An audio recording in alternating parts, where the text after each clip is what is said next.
Especially a lot of professionals watching this. Growth is something that everybody is striving for, along with happiness, right? Progress comes, you've achieved that progress in different spheres of your life, including your career. How have you approached from that juncture to 40 years later? We should not ignore our health. That is something which I would not suggest that we should do it. I had pain all the time, but my mind was somewhere else. My mind was not on this. That self-confidence and willpower to do something. I think this is applicable for all the cases. So we are not saying that do not take care of health. It's an absolute foundation, but do not get caught up in the story that the mind is playing. Yes. That this is the only thing to worry about. You have other things to focus on and go focus on that. Exactly. Is that fair? And that is how I started moving towards the office. Yeah, I mean, you could have all the wisdom, but sometimes you also get shaken. When that moment arises. See, it's a different thing if something happens to you, but it's a different thing when it happens to your own child. What is the difference? But yes. I mean, I'm a parent and I feel what you mean. So today I coach a lot of executives who have achieved a lot of titles. They have made a lot of money. They've gone to fantastic educations. So whatever society had been telling them, today in this generation, they have been doing that. And they've been very, very successful at doing that also. But somewhere in between, this whole process of, getting satisfied or being fulfilled or really feeling alive has gone for a toss. Like, how did you approach your work, your career in these 40 years to also continue to progress?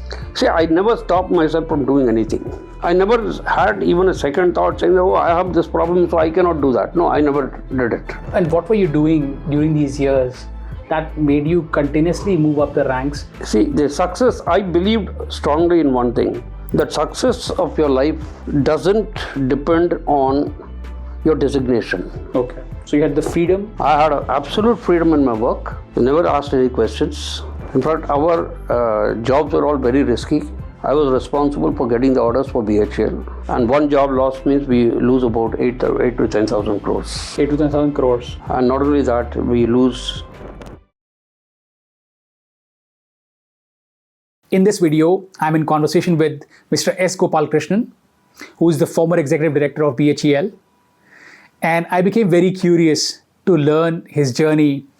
Back at 27 years, he had a massive accident where AIIMS doctors told him that his legs would have to be amputated, and he was bedridden for 10 months. From that incident, 40 plus years hence, he not only walks 6 to 7 kilometers daily, but he rose up to become the Executive Director of BHEL, advisor to the chairman, and many such wonderful achievements.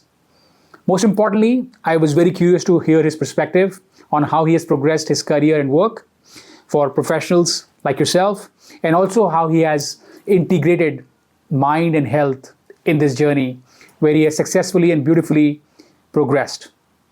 I hope you find value in this conversation, and this is Nitin Dua, serving you with love. From there to tearing the note, saying that, declare me fit. How did you get to that mental space? And how did you get to that space which has taken you to progress in your career this far? Because a lot of people, especially a lot of professionals watching this, right? Growth is something that everybody is striving for, along with happiness, right? Progress comes, you've achieved that progress in different spheres of your life, including your career. So how have you approached from that juncture to 40 years later? Can you walk us through that journey? What does that look like for you? See, I used to have regular pains, and I never went to a physiotherapy institute for this.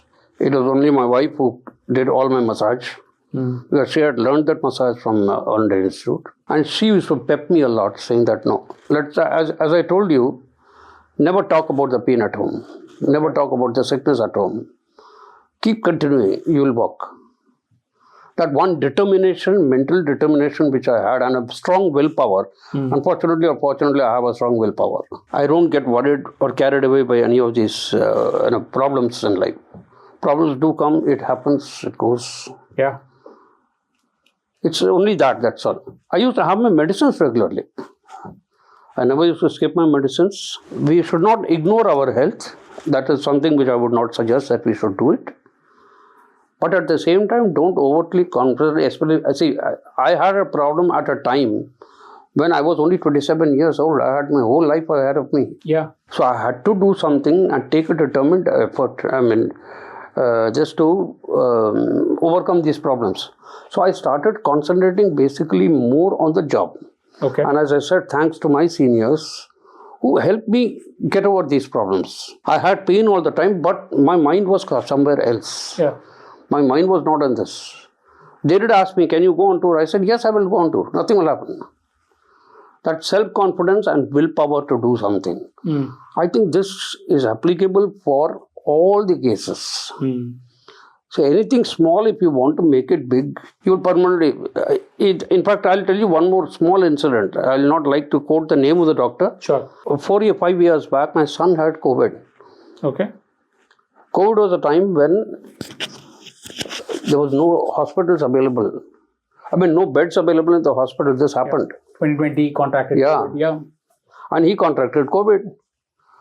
And which we never expected. Then we were running from pillar to post to find out whether we can get a bed in the hospital. Then through a friend of mine, he was a doctor. Okay. So I spoke to him. I said, yeah, do something for your brother. Do something. Then he said, uncle, kaam karte hain.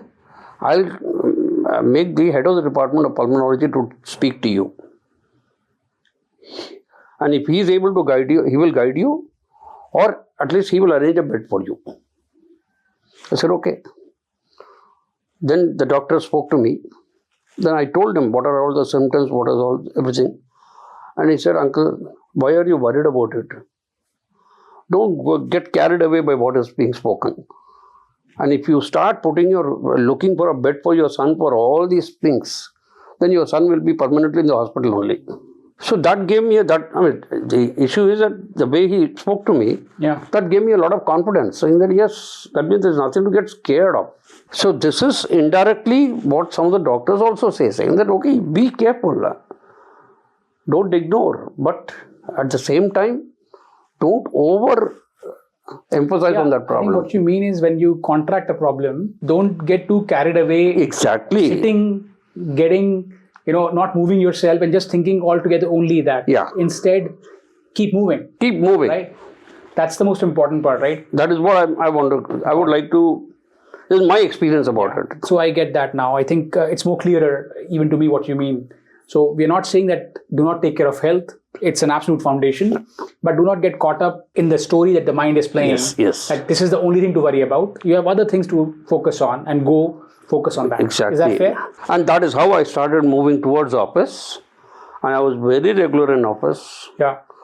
I don't remember to have taken even one day's leave because of my leg problem. Because of my leg, I should not go to... I don't remember to have taken a leave. And then moved on in my normal. You said something very beautiful that I don't want to lose sight of. Our team requested to share this with you. Our data suggests that many of you who have been watching our videos have still not subscribed. Some of you have reached out to me to know when the next video comes out. May I request you to please subscribe and hit the bell icon so you can get notified when the next video goes out. By subscribing, you also become part of our mission empowering professionals, helping progress in the careers, integrating health and mind and fulfillment. Please share this with someone who may find value in this. This conversation with the doctor, the pulmonologist, that you had changed course for you of how you were originally thinking and how you chose to act after that. It gave you that confidence. No. I have been maintaining that philosophy. But you got carried away with that. But when it happened to my own son, I was naturally worried. Yes. But then when with the doctors, I got more convinced saying that yes, the path which I am following is not wrong. So conversations do open up things. Naturally, definitely. Yeah. Right? Fantastic. Yeah, I mean, you could have all the wisdom, but sometimes you also get shaken. When that moment arises. See, it's a different thing if something happens to you. But it's a different thing when it happens to your own child. What is the difference? Bloodless. No, yeah, absolutely. Any parents will tell you that. Yeah. No, absolutely. I mean, I'm a parent and I feel what you mean. And it goes deeper than just blood, I feel. That's my observation. But today is all about you. So I'm going to let you be in charge and take us through. So you have this willpower, you have developed this confidence, and you focus on choosing to go to the work or focus on the job.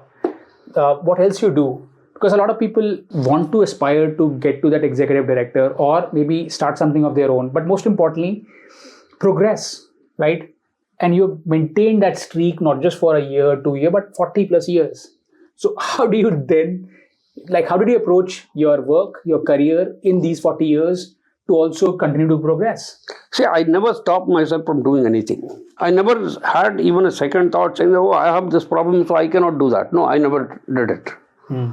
Office was different. I moved completely in the office. Okay. And thanks to my wife, we had a very clear understanding. The hunter. Understanding on one point, that I will never ask her any questions about the house. Okay. She is the queen of the house. I never knew what was going on in the house also. I never knew about what was going on with my son's education, everything. All major decisions like whether this country should bomb that country, those things I used to take. Minor, just like what is education and all those things she used to take. And I never interfered and she never interfered in my work. Okay. I go whenever I want. And because those days we didn't have all these facilities like your WhatsApp and all those things, WhatsApp chats. We didn't have your computerization so much. So everything we had to do physically. Okay.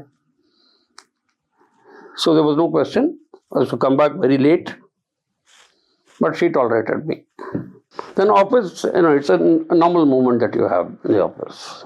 And what were you doing during these years that made you continuously move up the ranks? But most importantly, not just moving the ranks. What I do feel from our previous conversations, you continue to stay very satisfied and fulfilled in the process of doing so, which a lot of people today, I feel like, so today I coach a lot of executives who have, achieved a lot of titles. They have made a lot of money. They've gone to fantastic educations. So whatever society had been telling them today in this generation, they have been doing that. And they've been very, very successful at doing that also. But somewhere in between, this whole process of, getting satisfied or being fulfilled or really feeling alive, right, has gone for a toss. How did your generation and specifically you approach this? See, the success, I believed strongly in one thing, that success of your life doesn't depend on your designation. Yeah. A promotion is given for various reasons. The efficiency capability is only one reason. And that too in a public sector. We have too many pressures working on all of us. We have too many pressures. So we may have to promote certain people out of compulsions. But that doesn't mean that it's efficient. Yeah. The efficiency lies, your satisfaction comes only from one thing, whether your organization supports you, whether they recognize you, which comes in the form of authority, which comes in the form of liberties to work. Both I had. Okay. So you had the freedom? I had absolute freedom in my work. I never asked any questions. In fact, our jobs were all very risky. Just to give you an indication that I was responsible for getting the orders for BHEL. Our department, basically. And all were cooperative bids. Yeah. And our competitors were all foreigners. It was not Indians. And one job loss means we lose about 8 to 10,000 crores. 8 to 10,000 crores. Yeah. And not only that, we lose the work for at least another 6 to 8 months for my own people. And we had the responsibility of feeding 50,000 people in the organization. So you had $1 billion plus at stake. Yeah. For an inappropriate decision and responsibility of these thousands of people. And confidentiality was a very, very major aspect. And just for people who are not aware of BHEL, according to my understanding, has billions of revenue, but employs 50,000 plus people. Yeah. At that time. Today I think I looked at 2025, roughly 40,000 plus people. 45. But it's one of these public sector companies in India which deals with the government, as the state government are their customers, but also the private companies, large private companies also as their customers. And they manufacture industrial goods for thermal power plants. Yeah, that's right. And I think you were saying something very anecdotal to me previously when we spoke, that they do 70% fulfillment of the requirement of the thermal power plant on In-house. In-house. In-house. That's massive, like in today's days of manufacturing. So You have some companies in US which manufacture either a turbine yeah. or they manufacture a boiler. You may have companies in Europe which manufactures either a turbine or a boiler. But you will not find a company having both turbine, boilers and their auxiliaries. Also being manufactured by them. By them only. So only 30% of what you said is kind of required from outside. So it's very self-fulfilling. And that is all indigenously available. That's massive. That's like ISRO level work, but ISRO I think is gone even further than that. And we had collaborations with the foreigners where the transfer of technology was happening for us. Okay. So we were practically self-sufficient in our work. Wow. Okay, fantastic. And you were touching on the role of health in between and the role of the mind. Can you double down more on that? What you already spoken, can you take us further? How do you see the role of the mind in all of this? You said back in the day, 50% was medicine, but remaining 50% was really the mental strength for you. Yeah. And to build mental strength, you also need physical strength. You've been moving now. If that was not the case, I mean, that's an important requirement the way I see it. Yes. But I want to hear from your lens. How do you see these things? See, I'll tell you, how do I put it? Unless you keep yourself mobile, your mind does not go